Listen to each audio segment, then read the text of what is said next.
ito po yung account ko na ginagamit ko talaga sa pang-araw-araw. Ito pong mga nakikita nyong email ads ay email ad ko at saka email ad nung hacker. So, pinapalitan po ng hacker yung email ad ko ng email ad niya. Kapag nakuha ko po yung FB ko, mamaya-maya lang, papalitan niya ulit ng email ad niya. Huling bago niya kanina lang ngayon, no? 14:20 na ba ng oras to? 14:25, alas 2. Alas 2 na, oh. So, binabago niya na naman. Ibig sabihin, binabago niya pa rin. Ang kapal naman ng mukha niyan. So, paano kung makuha niya ulit?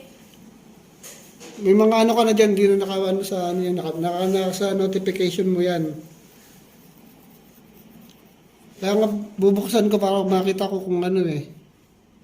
Na-open ba natin yung ano ko, email ad ko? Nakabukas. Nakabukas sa akin eh.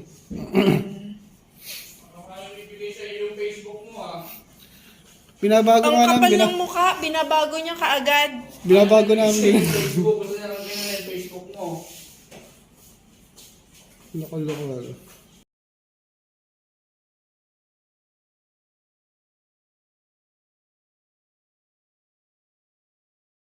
After 24 hours, sinubukan ulit namin ng anak ko na i-recover yung FB ko. So, nag-video call kami at ginaid niya ako kung paano namin i-open ulit at kung paano yung sunod-sunod na para ma-open ko ulit yung Facebook ko. Baka maano naman yan, ma-activate mo naman. Aray ko, baby, hindi, huwag kang makasali. Hindi ka kasali. Sa lahat po ng mga FB friends ko, baka na nausap niya, hinihingan niya ng pera, hinihiraman niya ng pera.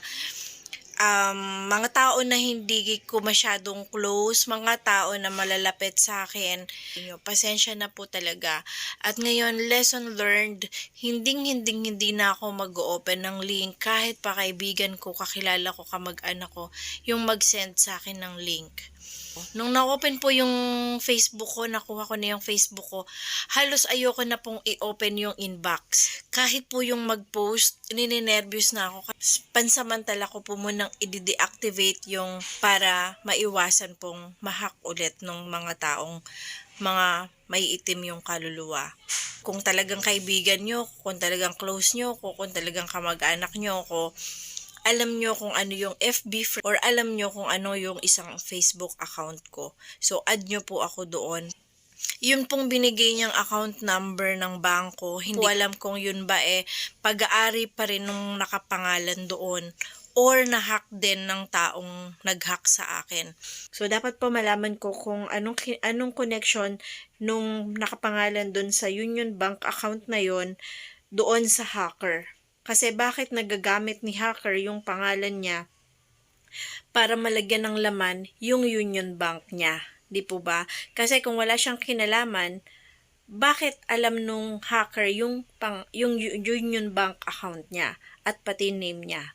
So, ito po yung talagang gusto kong alamin kung ano talaga yung totoo.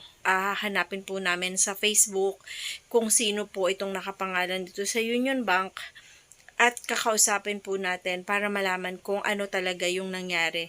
Bakit kasama siya or kakilala siya nung nang-hack sa akin. Maging aral din ito sa mga hackers na walang magawa sa buhay kundi manloko ng kapwa nila. Kung meron din po kayong chance na hanapin sa Facebook yung pangalan na to, pakihanap nyo po at ibigay nyo po sa akin yung details niya. Ayan. Thank you po. Maraming salamat po.